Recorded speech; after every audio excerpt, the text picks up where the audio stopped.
Okay, so this is the fourth video of your SQL commands. Okay, last class we have learned all the DDL commands, and in the DML commands we have learned how to insert into the table. Now to check all the records in my table, I'm going to use the select command. Okay, so select हम किस तरह से use करते हैं? select के साथ हम लगाते हैं this asterisk symbol, ये जो star symbol है, this is called asterisk. Okay, after this we write from and then we give the detail of the table. तो हमारा इसमें टेबल कौन सा है? Now before even starting this,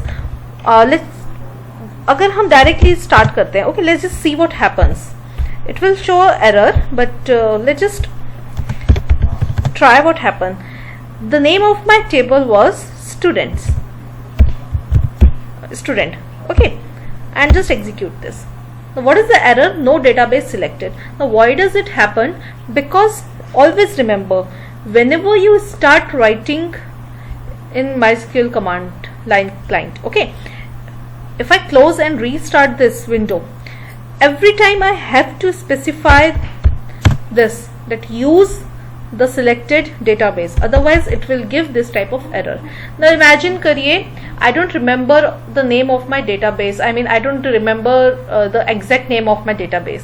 For that, what was the query? To use show databases. So I will write it over here and I can see, okay, this was the list. So I know that for 11th class I have created this schools, right?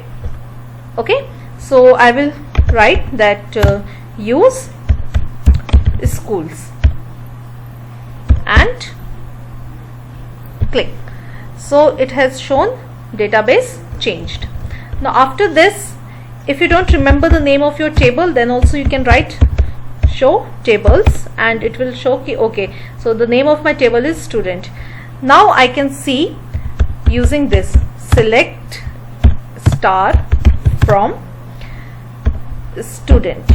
Okay, now to write this, just remember select is basically used to retrieve the information. आपने जो भी हमने database बना तो लिया, हमने table बना दी, उसमें values put कर दी हैं, अब मुझे information चाहिए. ओके, फाइनली जो काम करना है वो क्या है? सिलेक्ट वाला. जो एग्जाम में सबसे ज्यादा क्वेरी पूछते हैं वो किस पे बेस्ड होती है? हमेशा सिलेक्ट पे ही यूज होती है. हमें फाइनल आंसर चाहिए. सो आई वांट टू सी जितना भी रिकॉर्ड मेरा है, मुझे सारी इंफॉर्मेशन चाहिए. Not to retrieve all the information, जितने कॉलम्स हैं, जितने रोज हैं, सारी इंफॉर्मेशन चाहिए. For that I use this star, that is asterisk sign. इसके बाद फ्रॉम आता है और इसके बाद मैं टेबल का नाम लिख देती हूँ. इन दिस केस टेबल का नाम है student, so I will right it over here and enter. ठीक है, सो ये आपकी लिस्ट ओपन हो गई. सो लास्ट क्लास में हमने रोल नंबर 4 44 तक का किया था. I have added all 13 Saurabh तक मैंने एक्स्ट्रा ऐड कर दिए for today's work. Next is, so this is used to select all the records in the table. Now what if I want to select a specific column? Okay, मुझे सिर्फ एक specific column show चाहिए. For example, I want to see first name and roll number of all the rows over here. I just want to see roll number and first name. मुझे ये बाकी के columns I don't want to see last name, gender, date of birth, marks. I don't want to see those. Okay, now for that I am going to use select क्योंकि मुझे record चाहिए. In place of this star होता है जब मुझे सारा record देखना है, all. Now I want a specific column, so यहाँ पे star की जगह I will write the name of the column using the commas. Okay, now I want to see roll number and then I want to see first name, so I will write like this. Again, कहाँ से चाहिए हमें? From student, so it will remain as it is and इसको हम enter कर देंगे. Now this is the answer of this query. Now it's not necessary कि because table में हमने रोल नंबर फर्स्ट लिखा था and first name second column में था तो वो इसी तरह से शो हुआ. If you change the sequence in the query, the result will also get change like this. Okay, for example let's say I am writing first name first and then I am specifying roll number and then run it. so the sequence in your answer is also changed. So this is how you execute the select query. Now this is these are two example. If I want to see all the record, use star. If I want to see a specific column, okay, those are need to be in the sequence. अगर मैं चाहती थी कि first name के बाद में marks देखना चाहती हूँ, then I can use that also. ठीक है, तो अगर कॉलम चाहिए तो मुझे वो यहाँ सिलेक्ट के बाद लिखना है. Now what if I want to see another record? Let's say for example my actual table is this. Okay, now I want to see the first name of students, but I want only those names whose marks are greater than 90. Okay, मुझे किसका record चाहिए? उन students का जिनके 90 से ज्यादा marks आए हैं, उनका फर्स्ट नेम. That's it. जिनका कम है, I don't want to see their marks. ठीक है. Now for that what we are going to use is, again we are going to use select.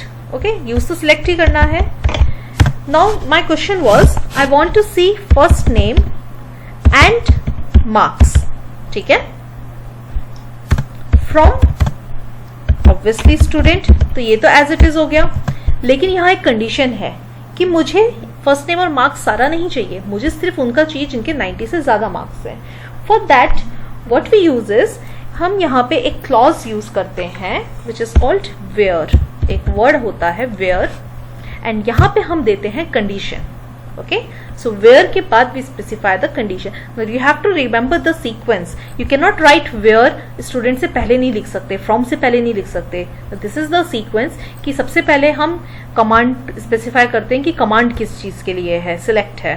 फिर हम स्पेसिफाई करते हैं हमेशा कॉलम के नेम्स करते हैं, जो भी कॉलम क्वेश्चन में पूछा है. उसके बाद हम बताते हैं कि किस टेबल से हमें वो कॉलम्स मिलेंगे, और उसके बाद हम बताते हैं कि कंडीशन क्या है जिसके अकॉर्डिंग ये सिलेक्ट होगा. सो मेरी कंडीशन यहां पर है, आई वॉन्ट कि सिलेक्ट करे where let's say marks greater than 90. मुझे क्या चाहिए? 90 से ज्यादा वाले मार्क्स यहाँ पे शो होने चाहिए. सो ये हमने कंडीशन दे दी, and then we will execute this. तो ये हमारी कंडीशन रन हो गई. Now see the difference, not difference, is just simple. यहाँ पे एक रिकॉर्ड एग्जैक्टली 90 है, दीपाक्षी 90, बाकी सारे शो हो गए. Now when you see over here in the answer, you won't see this record. Why? Because हमने क्या किया, we have specified greater than 90, तो वो 90 इंक्लूड नहीं होता. ओके, अगर मुझे 90 भी इंक्लूड करना है, then I have to specify greater than equal to.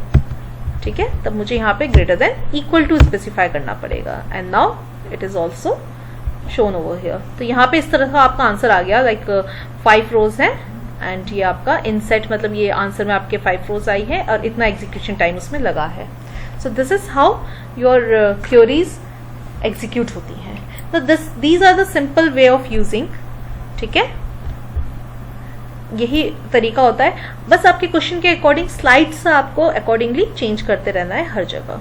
Now ये तो हो गई हमारी select queries to select column और to use basics of some condition. आप कंडीशन की कोई भी अप्लाई कर सकते हैं, not just on numbers, you can apply it on any criteria. Let's imagine I want to select all the records from my table student, and my condition is where last name is equals to. Now मेरे record में last name है एक का, that is Sharma. तो जिसका भी last name Sharma है, मुझे उसका रिकॉर्ड देखना है. ठीक है, so name is Sharma. Now this is a incorrect query. Why? Because ये नेम है, नेम इज टेक्स्ट टाइप क्या है उसका? varchar. डेटा टाइप हमारा varchar है. तो ये हमारा डबल कोट्स में आना चाहिए, जैसे हमने लिखा है वैसे कंडीशन में भी क्या आएगा, डबल कोट्स में, एंड इसको एग्जीक्यूट करेंगे। नाउ यू कैन सी कि लास्ट नेम किसका, शर्मा है, सिर्फ वो वाला रिकॉर्ड हमारा क्या हुआ, डिस्प्ले हुआ। सो ये आपका जो कंडीशन अप्लाई करते हैं ना, condition can be applied on any column, any row, ठीक है, हम किसी भी पैरामीटर पे कंडीशन अप्लाई कर सकते हैं, इट डिपेंड्स क्वेश्चन में क्या पूछा है। ओके, सो ये हो गया आपका to use conditions. Just remember sequence वही है ना, यहाँ पे अगर मुझे यहाँ पूरा रिकॉर्ड नहीं देखना था, मुझे सिर्फ देखना था लास्ट नेम शर्मा जिसका है उसका मुझे मार्क्स शो करो। सो मैं इसमें क्या चेंज कर देती, अब मुझे सिर्फ यहाँ पूछा है कि मार्क्स शो करो, तो यहाँ मैं सिर्फ मार्क्स लिख देती और मे भी लास्ट नेम ऐड कर देती, बिकॉज मुझे पता कैसे चलेगा आंसर क्या आया। एंटर। लास्ट नेम शर्मा के 93 मार्क्स हैं। अगर कोई 2 पर्सन्स होते हैं यहाँ पे लास्ट नेम शर्मा, तो दोनों का रिकॉर्ड डिस्प्ले हो जाता। So this is how your query get executed. ठीक है, तो ये तो हुए सिलेक्ट का use with the help of where clause. अब आता है हमारा arithmetic operators. Now we know arithmetic operators क्या होते हैं। I am just writing the operators, this is not how you write a command. So arithmetic operators आपके होते हैं plus and you know minus, then we have multiplication. Now here this asterisk means multiplication, and we have division.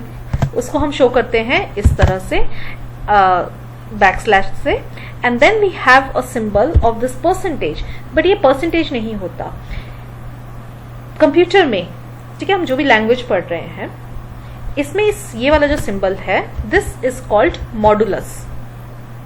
ठीक है, इसको हम बोलते हैं modulus operator. इसका मतलब होता है, see when we divide 2 numbers, आपका क्वेश्चन जो होता है वो आंसर आता है ना। 12 divided by 2 will be 6 equals to 6, ये आंसर आएगा। बट अगर मैं मॉडुलस फंक्शन ये यूज करें operator, it gives the remainder. ये आपका रिमाइंडर कैलकुलेट करता है। डोंट थिंक ये परसेंटेज कैलकुलेट कर रहा है, it will give the answer as remainder. Suppose I want to divide 13 divided by 3। Now I know that 3 4s are 12 होता है and remainder 1 बच गया, so it will return the value 1। ठीक है, so ये मॉड्यूलो फंक्शन होता है और ये रिमाइंडर की वैल्यू आपको देता है। Now let's just see how do we use the modulus SQL these arithmetic operators। Now arithmetic operators आप जनरल भी यूज कर सकते हैं। सपोज मुझे कैलकुलेट करना है, लेट्स से कि सिंपल कैलकुलेशन करनी है, not based on this table. I just want to calculate what is this number multiply by this number. I just want to calculate this information. Okay, ये हमारे table से कोई link नहीं करती, but might be possible कि मुझे use हो, तो मैंने इस तरह से लिख दिया एंड ये आपका आंसर आ गया। ओके, किस तरह से, बिकॉज अगर मुझे कोई भी वैल्यू चाहिए, if I want to get some information, use तो सिलेक्ट ही करना है, इसलिए सिलेक्ट लिखा and then I can write any number and operations over here. Let's just try to see the modulo function. Again I will write select and let's say 76 and modulus 5। Okay, let's just change it to maybe 77 and मैंने execute, answer क्या आया 2। Y? क्योंकि हमें पता है जब हम इसको सॉल्व करेंगे तो 75 तो आ जाएगा एंड 2 हमारा क्या आ जाएगा, remainder. So this is how modulus function works. अब ये तो हुए simple example of arithmetic operators in the SQL. अब हमें यहाँ पे इन सब से तो काम नहीं है। What we actually need is, for example यहाँ पे ये मार्क्स है 93, मुझे इस मार्क्स में कुछ ऐड करना है। I want to maybe you know question paper गलत सेट हो गया, 1 मार्क्स मुझे सबके इंक्रीज करने हैं। I want to increase 1 marks of all the students in the table. So for that what I am going to do, okay, for that first तो मेरा select आ जाएगा, ठीक है, and I just want to see marks, या may be सबसे पहले मुझे नेम देखना है कि, and I want to see marks. ये है प्रीवियस मार्क्स, ठीक है। अब मैं इन मार्क्स में वैल्यू ऐड करना चाहती हूँ 1। एक मार्क्स इंक्रीज करना है, मैं इंडिविजुअली एक को थोड़ा इंक्रीज करूंगी और जा जाके चेंज करती रहूँ। ओके, मैं एक साथ काम करना चाहती हूँ। सो इस तरह से हमने लिख दिया मार्क्स प्लस 1। अगेन कौन से टेबल से चाहिए मुझे? स्टूडेंट से। Now I don't want to apply any condition. अगर मैं यहाँ पे कंडीशन भी अप्लाई करना चाहती हूँ then also I can do that. Okay, अभी सिंपल देखते हैं and enter.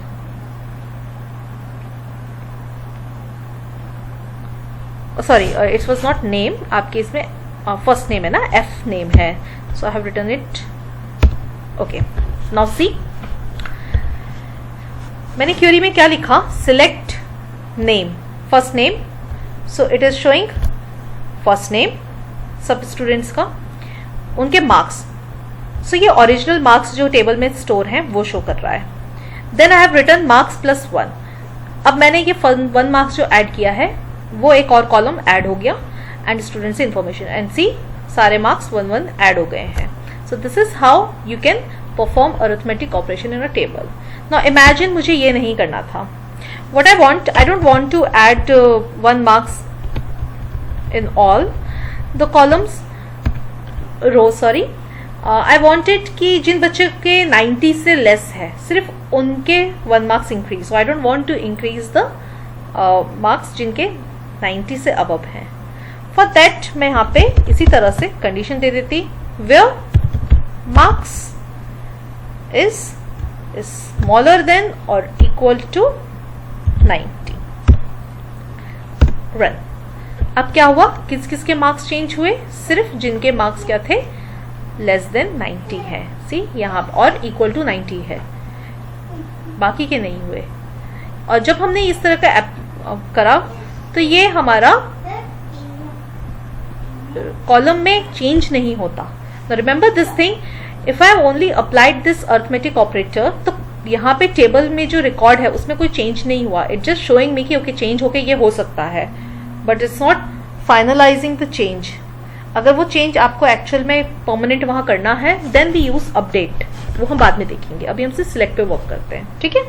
So this is how we have applied our select query with arithmetic operators. So this was just a plus. If you want, आप चाहें तो इसमें और भी apply कर सकते हैं. लेट्स से कि मैं मल्टीप्लाई करती हूँ इसको 0.1 से, इंक्रीज हो जाए. Okay. And if I wanted marks में ये इंफॉर्मेशन ऐड भी हो जाए. Now what I have written here, marks में मार्क्स को 0.1 से इंक्रीज करो एंड मार्क्स में ही वो इंफॉर्मेशन ऐड कर दो. I am just using this random calculations. ठीक है. Now when I apply this, so इस तरह का चेंज हो गया. ओके. सो 0.1 से इंक्रीज हुआ एंड देन मार्क्स में ऐड हो गया. तो इस तरह के भी आप ऑपरेशन मल्टीपल उसमें ऑपरेटर्स के साथ परफॉर्म कर सकते हैं according to the question given. Okay. So ये तो हो गए हमारे अरिथमेटिक ऑपरेटर्स. नाउ अरिथमेटिक के बाद हमारे पास आते हैं relational operators. We have studied right now, that is we have studied arithmetic operators. Okay. अब हम पढ़ेंगे relational operators. Now relational operators होते हैं जो हम ये पढ़ रहे हैं ना, greater than, less than, equal to. ये बेसिकली क्या है? सारे रिलेशनल ऑपरेटर्स ही होते हैं. ओके. सो ये तो हम ऑलरेडी पढ़ ही रहे हैं. यहाँ पे जैसे हम कंपेयर कर रहे हैं, रिलेशनल ऑपरेटर का काम क्या होता है? For comparison. ओके. दो चीजों में वैल्यूज में रिलेट करते हैं, आइदर ट्रू और फॉल्स, उसके अकॉर्डिंग हमारा कैलकुलेट होती हैं values. So we have already seen these operators. इस तरह से हमने देख लिया है. फर्स्ट में यहाँ इक्वल टू भी है, स्मॉलर देन इक्वल टू है. इस राशि में हमने उसमें ग्रेटर देन इक्वल टू देख लिया, खाली इक्वल टू भी देख लिया जो हमने first last name Sharma compare किया था. ओके. तो ये तो होते हैं. द थिंग इज जो हमें नहीं पता, that is not equal. So not equal वाला हम यूज करके देखते हैं. ठीक है. So let's just try not equal to operator. So we have used the query this one, Sharma वाली, है ना. तो ये तो हमने यूज किया ही था. Select where last name equals to Sharma. Now I want to see जहां पे शर्मा जिसका लास्ट नेम ना हो उन सब के रिकॉर्ड्स मुझे शो हो जाए. नाउ टू सी दैट हम यूज करेंगे the symbol not equal to का. नॉट इक्वल टू का सिंबल यूज करने के लिए we have to write this exclamation mark and equals to. So it means not equal to. Enter. तो see Sharma वाला record छोड़ के बाकी सारी इंफॉर्मेशन आपकी यहाँ पे आ गई है. Okay, and so this is how not equals to work. बाकी तो सिंपल ऑपरेशंस होते हैं which we have already seen how those works. Now next is third type of operators are logical operator. Okay, the third is logical operator. Kept forgetting e in operator spelling. Now logical operator हमारे we have three types of logical operators, and then we have or, and then we have not. So we have three operators, and, or and not. अब इन तीनों का मतलब क्या होता है? If when I'm using the relational operator, मैं यहाँ कितने कंपैरिजन कर रही हूँ? One comparison at a time. What if I want to apply two or more conditions? मुझे ज्यादा कंडीशन अप्लाई करनी है, उसके बेसिस पे आंसर चाहिए. That time I use logical operator. For example, let's just see all the records first. Okay, so select star from student, it will give me all the records. ठीक है, तो ये तो मेरे पास complete record है. अब imagine करिए that I want see show me the list of students having marks greater than 90 and those students need to be female. Okay, मेरे पास कौन क्या इंफॉर्मेशन है? I want to see the record of all the female scoring marks greater than 90. मुझे सिर्फ जब हम पहले 90 से ज्यादा मार्क्स देख रहे थे तो मेल फीमेल मिक्स होके आ रहा था. अब मुझे सिर्फ फीमेल स्टूडेंट्स की लिस्ट चाहिए जिनका 90 से अब मार्क्स स्कोर कर रहे हैं. नाउ टू डू दैट, अब मैं दो बार कैसे कंडीशन अप्लाई कर सकती हूँ? I can't do that. So what we will do, we will write select first name and marks, okay, from student, and हमारी कंडीशन क्या है? we have two condition. Condition की ऑर्डरिंग कैन चेंज. आप condition कोई भी पहले लिख सकते हो, उससे कोई फर्क नहीं पड़ेगा. ओके, बट कंडीशन दोनों स्पेसिफाई करनी है. तो फर्स्ट कंडीशन है where marks needs to be greater than और इक्वल्स टू 90. ये तो हुई मेरी first condition. Then I have second condition that gender needs to be, जो आपसे बोलते हैं ना इंफॉर्मेशन, उसका कॉलम का नेम यूज करते हैं हमेशा.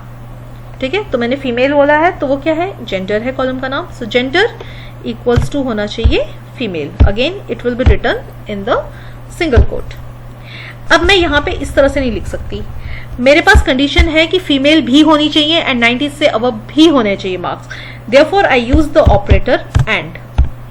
ठीक है, इसलिए यहां लॉजिकल ऑपरेटर यूज होगा and after writing this we will execute the query. Now आपका आंसर आया Chaitali and Deepakshi. Now let's just see 90 से अबव है, एक तो ये है फर्स्ट 98 अभिषेक, बट ये मेल है तो ये रिकॉर्ड नहीं आया. 92 से अबव अभिषेक भी है बट मेल है इसलिए नहीं आया. ये 94 से अबव है, फीमेल है चैताली, इसलिए इसका नाम शो हो गया. ठीक है, then we have null value तो कैलकुलेट होगी नहीं वैसे भी. Then we have 93 Chaitanya male है इसलिए इसका भी रिकॉर्ड शो नहीं हुआ. सी, एक भी कंडीशन अगर फॉल्स आई तो नहीं होगा. एंड का मतलब क्या होता है? This condition and this condition दोनों ही हमारी ट्रू होनी चाहिए. एंड का मतलब यही होता है ना, ये हो और ये भी हो, दोनों ही कंडीशन ट्रू होनी चाहिए. So let's see this case. It's female है लेकिन यहां पर क्या आ रहा है? 84 मार्क्स।